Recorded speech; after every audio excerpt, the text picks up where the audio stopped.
Hello, you multi mellow mowing mousers. I was going to say meowsers because cats go meow, right, and they go after the mice, and that's what you get. And it's a malt mention, by the way, and thank you to Don Bon. That's Bohn, the surname, so I'm pronouncing it Bon, I think that's correct, for providing the malt mention to Ralphie Review 972 Extras, in which, having just reviewed an aged, decent quality rum from the Caribbean, because it's a great alternative, and I bought this because it's aged, it's an old vintage, and if I was to buy the equivalent in a Scotch whisky, it would cost about 3 times the price. But you can still get some good value rums if you know where to look. And this Extras is basically going to give you an overview, give you a perspective of someone who is a single malt Scotch whisky drinker and where I am at with rum. And what I recommend you do is basically open up any search engine you want and just put in rum reviews. Just put in a search rum reviews. Go through and find the rum channels that you feel are treating you with respect and giving you some tangible, useful information. Now, you're doing this even before you've bought your rum. Sure, you might go into the supermarket and you might see a bottle of Mount Gay or Appleton Estate. They're good rums. Or you might see some Durleys from Barbados. Again, another excellent rum. Or if you're going into the specialist retailer, they'll probably point you in the direction of Foursquare, which is the parent brand of Durleys. And they are bottling some small batch, high strength, Caribbean matured Bajan rum, and it's really good value. And Mount Gay are occasionally popping out some specialist, interesting and amazing quality rums. Sure, they're expensive, but they're seriously good. Mount Gay in Barbados makes superb rums. Bailey's Distillery, that's the brand anyway, in Martinique, again, excellent rum, which I'm more than happy to recommend to you in its triangular bottles. But bear in mind, rum is different from Scotch whisky. Whereas there is an established culture of sipping Scotch whisky in Glencairn glasses or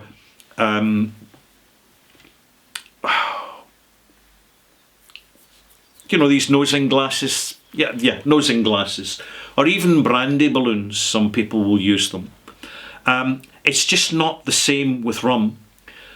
Not many people who buy rum are sipping rum, although that trend is most certainly growing and growing internationally, because I can see it happening. What's happening, the majority of people, they'll buy a rum, they'll want it as a long drink, because in hot climates, the fastest way to give yourself a serious hangover is to dehydrate by drinking or rehydrating yourself with strong liquor. It can be dangerous, actually. And therefore the culture, particularly in where most rum is made, whether it be the Caribbean or throughout South America, is to mix it. Either mix it with sugarcane juice, Coca-Cola, because my goodness, there's plenty of that's available, or some local indigenous soda drink. I once, when I was in Panama, tasted malt soda, and it was horrendous. It was absolutely horrendous. It was soda water and malt extract. That's what it tasted of. I eventually recovered from the shock of that. But not only that, the mixing can be with coconut water. It's a great ingredient with all the electrolytes and the rehydration that you get from fresh coconut water. To have that with either a standard rum or a flavoured rum, and don't disregard flavoured rums automatically. The mainstream brands like Malibu's an example. from Diageo. It basically tastes of synthetic coconut chemical that's basically been dissolved into a vat of liquid sugar. Super, super sweet. And people, particularly in Europe, tend to have that as the point of reference. Well, this is a coconut rum.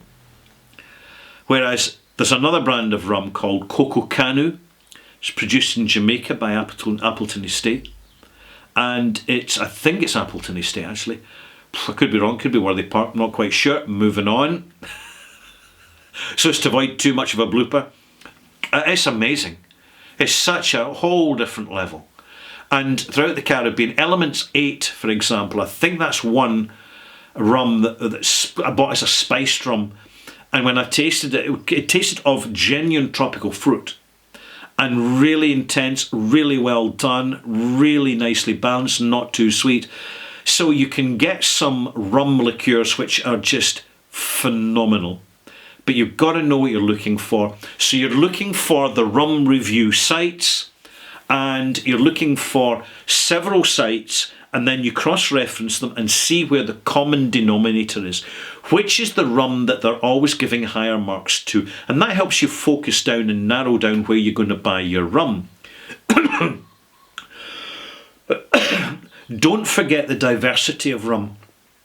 Where you've got, in Scotch whisky, you've got single malt whisky, you've got blended malt, you've got grain whisky, you've got traditional blended Scotch, which is grain and malt blended together.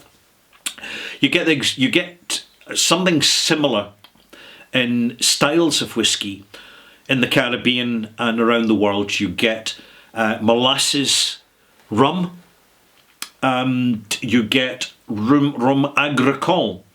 So rum can either be made from the fresh extract of sugar cane, or it could be made from boiled down fresh extract of sugar cane, which is concentrated in the more intensely flavoursome ingredient called molasses. And molasses, of course, you get treacle from. And then you also get different varieties of sugar cane. And this tends to be totally unrecognised when it comes to rum. And the small distilleries that are preparing for the future, they're reintroducing indigenous, lower yielding sugarcane varieties which are not subject to glyphosate drenching. I'm not going to comment on that because I'm sure I'll have the expert that tells you, oh, you know nothing, nothing. I'm an expert, I'm a scientist, I'm a doctor. They always crop up and leave a comment. And I want to tell you that GMO, it's a lifesaver, it's going to save the planet. And it's going to GMO and all the insecticides and pesticides, there's nothing wrong with them because they're nothing but wonderful. Nothing but wonderful. They have their place. But the overuse is an issue. And unfortunately, this is a fact, not an opinion. It's a fact. There are certain pesticides closely linked to cancer. And we want to avoid that as much as we can. There are distilleries around the world who are trying to keep it natural and keep it real. Fortunately, they're in a stronger position because they're in a better position to capture solar energy and have battery storage and all the rest of it. Or they may be using water wheels. Some distilleries still, Granada distillery still uses the water wheel to thresh the sugar cane to get the juice out. But there's a kind of division going on now between the mass producers of generic brands like Captain Morgan's and Bacardi's and the big hitters, the ones that you readily find in bars, any bar, anywhere in the world, anywhere you go, and they'll they'll offer you the rum and coke with a wee kind of swizzle of egg white on top and, a little plastic banana type thing. But then you've got the other distilleries, the smaller distilleries. That's what should be holding your interest. That's what you're looking for. And I would say look for equatorial distilleries. It's interesting to have a wee taste at, say, a rum festival of distilleries from the UK or in France, Germany, Scandinavia. Because there's little distilleries popping up who feel they want to kind of do their apprenticeship producing rum and gin before they go on to producing whiskey. Totally understandable. In fact, it makes a lot of sense. But you need active casks for maturing rum properly in Europe, whereas in the equator, you know, a flat old cask that's been ex-bourbon or perhaps ex-cognac and it's been lying around for a bit, so long as it's well charred, you'll be fine, because with the temperature, the way the cask works, it'll take more liquor further into the wood. So, you know, unlike in Scotch whisky where the tide line will go about a third of the way into a wooden stave due to the solvency of the liquor and the water combined. In the Caribbean, it will go more than halfway through. And this is one reason why you've got greater losses in rum distilleries than you have in Scotch whisky distilleries. And it's called the very greedy angels share.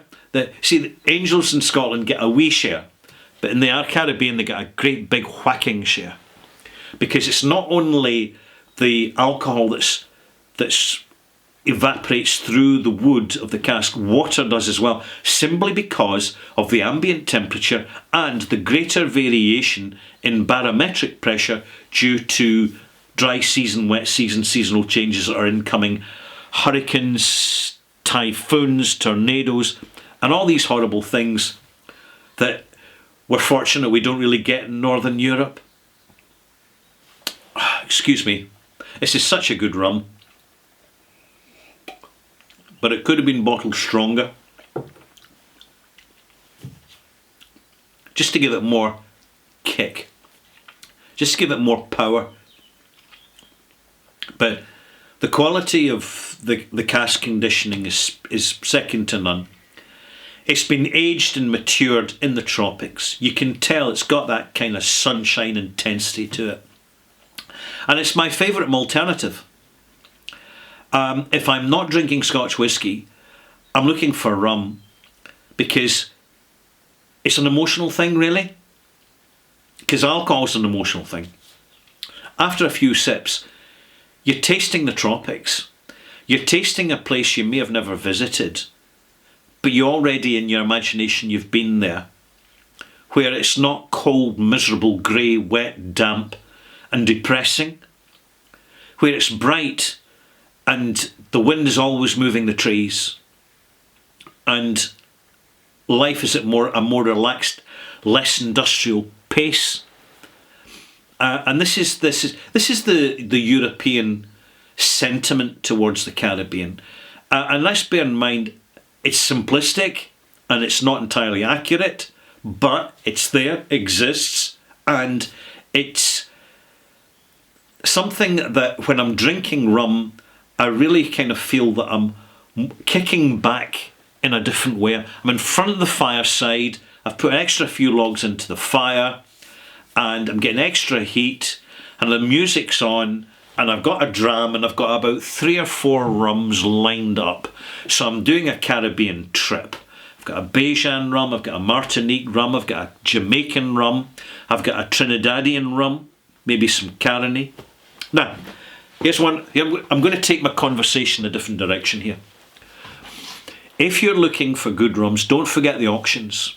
Now, it depends where you are as relates to your access to auctions.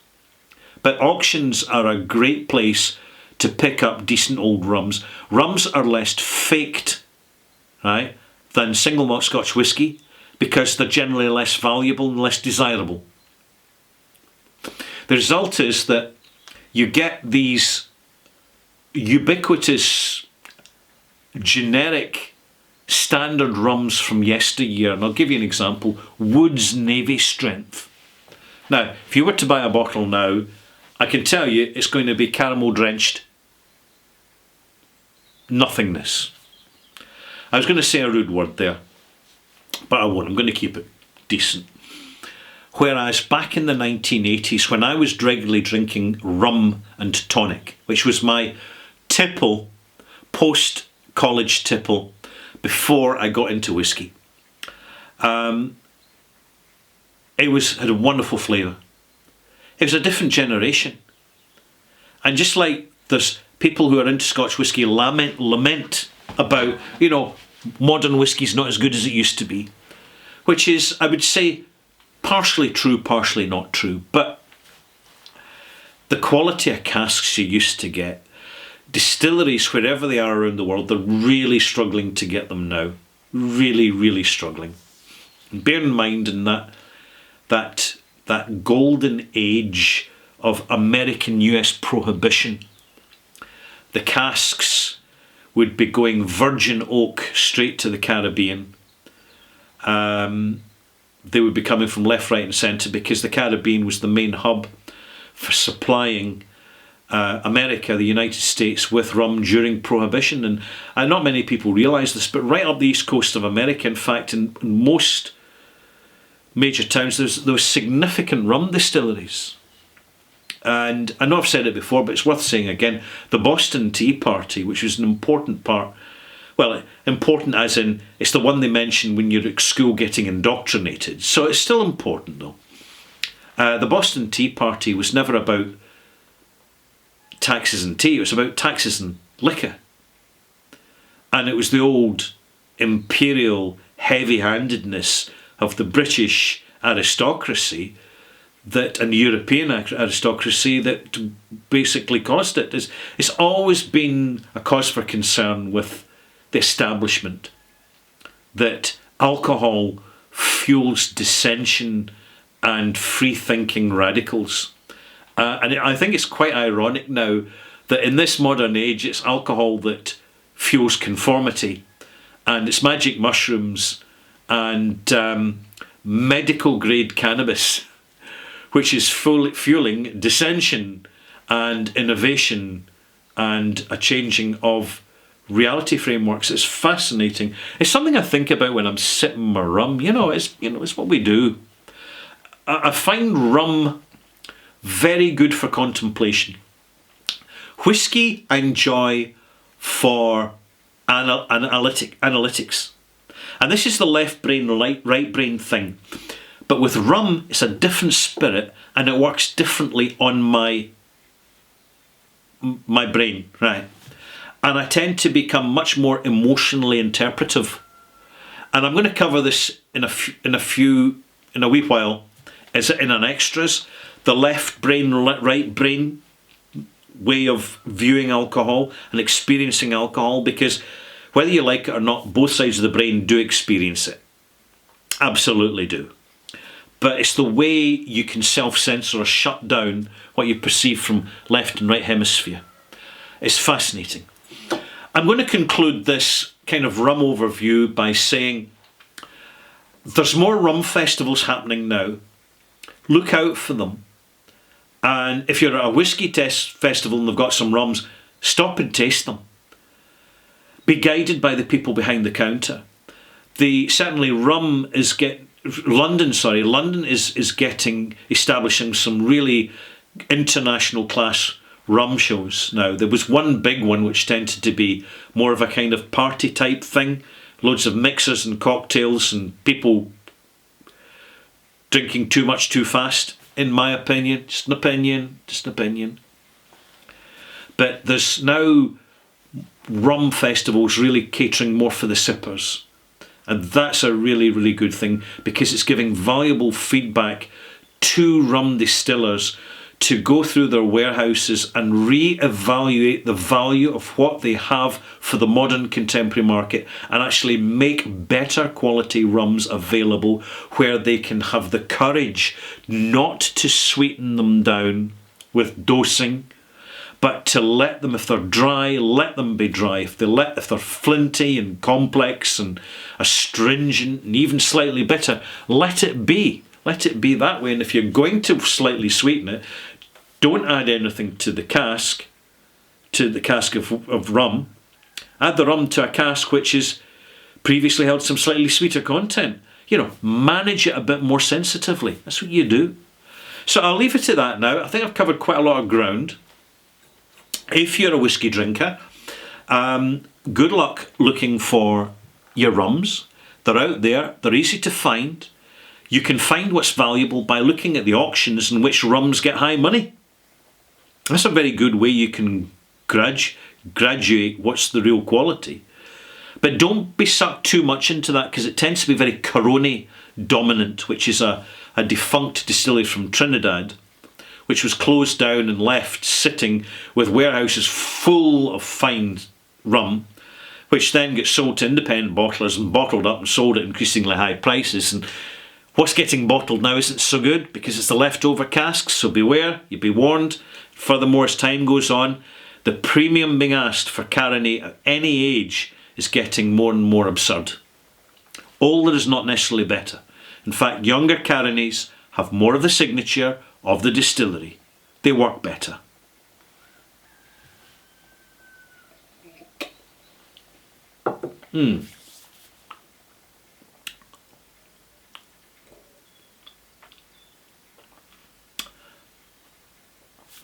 Excellent. I'm Ralphie. Oh, wee cola note. A lovely cola and white pepper and sandalwood and mocha. Okay. I'm Ralphie. Thank you for watching. Clive the clicker time now. The big red button. Gotta go now. See you soon. Bye-bye.